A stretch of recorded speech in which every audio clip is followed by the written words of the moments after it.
WBC। WBC का कार्य होता है मनुष्य में प्रतिरोधक क्षमता को बढ़ाना। क्या? प्रतिरोधक क्षमता को बढ़ाना। WBC क्या करती? प्रतिरोधक क्षमता। क्या? प्रतिरोधक क्षमता बढ़ाती। प्रतिरोधक क्षमता बढ़ाती। इस स्वस्थ मनुष्य में कितनी? स्वस्थ मनुष्य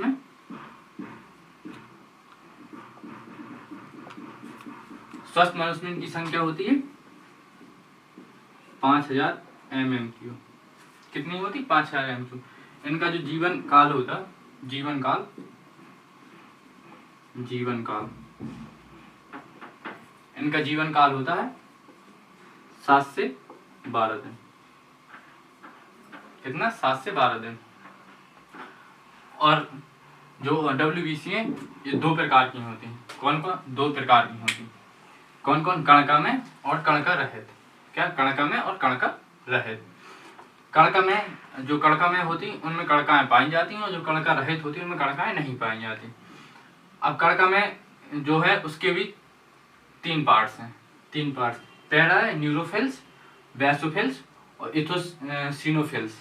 पहला न्यूट्रोफिल्स, बेसिफिल्स और इथोसाइनोफिल्स। जो न्यूरोफिल्स होती उनकी मात्रा होती है 50 से 70%। मतलब 50 मिनिमम होनी चाहिए और 70% ज़्यादा, मतलब 50 से 70 बीच में रहती। बेसोफिल्स की संख्या 0.5% होती और जो इथोसिनोफिल्स हैं वो 2 से 4% होती। जो न्यूट्रोफिल्स है ये सब सर्वाधिक होती। क्या होती? सर्वाधिक होती। इनका कार्य होता है जब हमारे शरीर में कोई सूक्ष्म जीव या कोई विषाणु अंदर गया, मतलब हमारे शरीर में अंदर गया, तो इसका काम होता है कि उसको नष्ट करना। क्या करना? जीवाणुओं को नष्ट करना। क्या करना? जीवाणुओं को नष्ट करना। और जब हमारे शरीर पर कोई भी जीवाणु का अटैक होता है तो इनकी संख्या क्या होती? बढ़ जाती। इनकी संख्या बढ़ जाती है। और इसी बढ़ी हुई संख्या से, जब इनकी जैसे कोई जीवाणु का अटैक हुआ और इनकी संख्या बढ़ गई, इसी बढ़ी हुई संख्या से, इनकी बढ़ी हुई संख्या से हम क्या पता लगाते? ब्लड टेस्ट करके। ब्लड टेस्ट से रोग का पता लगाते। क्योंकि ये जो है ना, ये हमारी बनाती हैं एंटीबॉडी। क्या? एंटीबॉडी।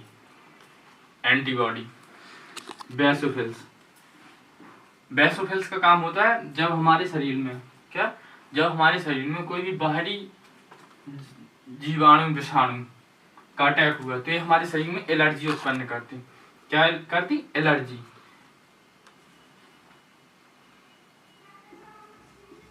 जीवाणु के आक्रमण पर क्या शरीर में पैदा करना? एलर्जी। जैसे आपने कभी कभी देखा होगा कि शरीर में खुजली होने लगती, जिसे हम एलर्जी कहते हैं। एलर्जी कई टाइप की होती एलर्जी, और इसे हम शरीर का क्या कहते? अलार्म। जो बेसोफिल्स है इन्हें शरीर का अलार्म भी कहा जाता। क्या कहा जाता? शरीर का अलार्म। अलार्म कहने का मतलब जैसे ही हमारे शरीर में कोई भी जीवाणु विषाणु का अटैक हुआ, तो ये हमारे शरीर में एलर्जी पैदा करने लगती है, जिससे हमें पता चल जाता कि हमारे शरीर में कोई अटैक हुआ है। और जो एंथ्रोसिनोफिल्स है, वो क्या करता? जो मतलब ये घाव, इसका काम होता है घाव को भरना। जो एंटी जे इसे हम एंटी एलर्जी भी कहते हैं। क्या कहते हैं? Anti allergy. एंटी एलर्जी का मतलब जो हमें एलर्जी हुई उसको नष्ट करना। क्या करना? नष्ट करना। इसे हम एंटी एलर्जी, इसे हम क्या कहते हैं? Anti allergy. एक जो न्यूट्रोफिल्स है, न्यूट्रोफिल्स ये हमारे शरीर में सर्वाधिक पाई जाती, मतलब WBC में सर्वाधिक पाई जाती। और इनका काम होता है जो बाहरी आक्रमण हुआ या जीवाणु विषाणु का किसी का भी आक्रमण हुआ तो उसको नष्ट करना। और ये नष्ट करती तो हमारे शरीर में एंटीबॉडी बन जाती। क्या बन जाती? एंटीबॉडी। तो एंटीबॉडी से ही हम पता लगा लेते कि हमारे शरीर में वो कौन सा जीवाणु का अटैक हुआ या कौन सी जीवाणु का अटैक हुआ। और ये हम कैसे पता लगाते? जब हम ब्लड टेस्ट करवाने जाते। आपने कई बार करवाया भी होगा, जैसे आपने ब्लड टेस्ट करवाया, मान लीजिए मलेरिया, तो वो आपका ब्लड लेगा। ब्लड में जो ये है न्यूरोफिल्स, क्या? न्यूरोफिल्स। न्यूरोफिल्स की में जो एंटीजन है उसको लेगा, फिर उससे चेक करेगा कि कौन से परजीवी का या जीवी का, मतलब या विषाणु का या जीवाणु का अटैक हुआ, उससे पता लगाते। और जो वैसोफिल्स है, वैसोफिल्स को एक तरह से हम कह सकते हैं शरीर का अलार्म। क्यों? क्योंकि जैसे जब हमारे शरीर में कोई आक्रमण होता, क्या होता? बाहरी आक्रमण। ये मतलब नहीं कि तलवार से आक्रमण हुआ, इससे नहीं। जैसे हमारे शरीर में जीवाणु विषाणु का आक्रमण हुआ तो उससे हमें एलर्जी पैदा करती। क्या करती? एलर्जी पैदा करती। और जो इथोसिनोफिल्स है, इथोसिनोफिल्स, इसका काम होता है जो हमें एलर्जी पैदा की, इसने एलर्जी पैदा की या कहीं हमें घाव लग गया तो उसमें क्या बनाना? एंटी एलर्जी, एंटी एलर्जी का काम करती। और ये इससे घाव भरते हैं। कणका रहित, क्या? कणका रहित। कणका रहित के दो टाइप होते, एक लिम्फोसाइड, एक मोनोसाइड। जो लिम्फोसाइड होता है, लिम्फोसाइड, इसका कार्य होता है जो हमारे शरीर में बाहरी आक्रमण हुआ, क्या होगा? बाहरी आक्रमण, उसके प्रति एंटीबॉडी बनाना। क्या? एंटीबॉडी। इसका कार्य होता है एंटीबॉडी बनाना। क्या काम होता है? एंटीबॉडी बनाना। ये दो, इसके भी दो प्रकार होते, टी लिम्फोसाइड, लिम्फोसाइड और बी लिम्फोसाइड।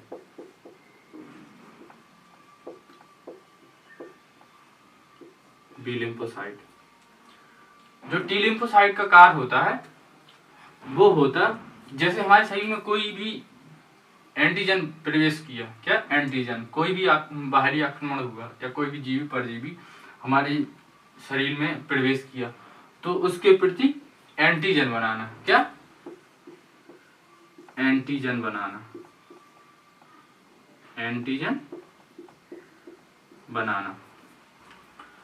और उसकी सूचना, जो इसने एंटीजन बनाई उसकी सूचना बी लिम्फोसाइट को देना। किसको देना? बी लिम्फोसाइट को देना। और बी लिम्फोसाइट का कार्य होता है, जो बी लिम्फोसाइट है उसका कार्य होता है जो हमें बी लिम्फोसाइट को टी लिम्फोसाइट ने एंटीजन दिया, एंटीजन दिया या जो सूचना दी, मतलब जो सूचना दी बी लिम्फोसाइट को टी लिम्फोसाइट ने, तो उसके प्रति क्या बनाना? एंटीबॉडी, एंटीबॉडी बनाना, एंटीबॉडी। और जब शरीर में एक बार एंटीबॉडी बन जाती, शरीर में एक बार एंटीबॉडी बन जाती, वो जीवन पर्यंत चलती। क्या चलती? जीवन पर्यंत। जैसे आपने लोग सुना होगा बचपन में कि टीका लगता। टीका का मतलब ये होता है जिस चीज का टीका लगा, जिस चीज का टीका लगा उस विषाणु का मरा हुआ या मतलब निष्क्रिय, जिसे हम कह सकते हैं निष्क्रिय वायरस आपके शरीर में डाल दिया जाता, जिससे आपकी जो ये बी लिम्फोसाइड है, बी लिम्फोसाइड, उसके प्रति क्या बना ली थी? एंटीबॉडी। और एक बार एंटीबॉडी विकसित हो गई तो जब भी वो शरीर में उस वायरस का आक्रमण होगा तो वो वायरस खत्म हो जाएगा, क्योंकि उसके प्रति एंटीबॉडी आपके शरीर में पहले से है। और ये मोनोसाइड, जो मोनोसाइड है, इसका काम ही भी यही होता है, जो बाहरी आक्रमण हुआ है, जो बाहरी आक्रमण हुआ उसे रोकना, उसे क्या? रोकना या नष्ट करना, नष्ट करना, नष्ट करना। जो है सबसे बड़ी, जो मोनोसाइड है, इस सबसे बड़ी क्या होती? WBC होती, WBC होती। इसे हम प्रथम सुरक्षा कवच भी कहते हैं। क्या कहते हैं? प्रथम सुरक्षा कवच, प्रथम सुरक्षा कवच कहते हैं इसे हम। क्या कहते हैं? प्रथम सुरक्षा कवच। WBC का अधिक बनना, WBC का जब ये ज्यादा बनने लगती तो इसे हम कहते ब्लड कैंसर। क्या कहते? ब्लड कैंसर, इसे हम ब्लड कैंसर कहते हैं। और किसी बच्चों में ये लिम्फोसाइड है, ये लिम्फोसाइड बचपन से ही नहीं होती, मतलब जन्म से नहीं होती, तो इसे हम कहते बबल बेबी सिंड्रोम। इसे हम क्या कहते? Bubble baby syndrome. जैसे किसी नवजात में, या नवजात को मतलब जन्म लिए हुए बच्चे में ये लिम्फोसाइड नहीं पाई जाती, उसे हम कहते हैं bubble baby syndromes. Thank you. अगर मेरा पढ़ाया हुआ आपको अच्छा लगता है तो कृपया मेरे चैनल को सब्सक्राइब करें, लाइक करें और ज़्यादा से ज़्यादा शेयर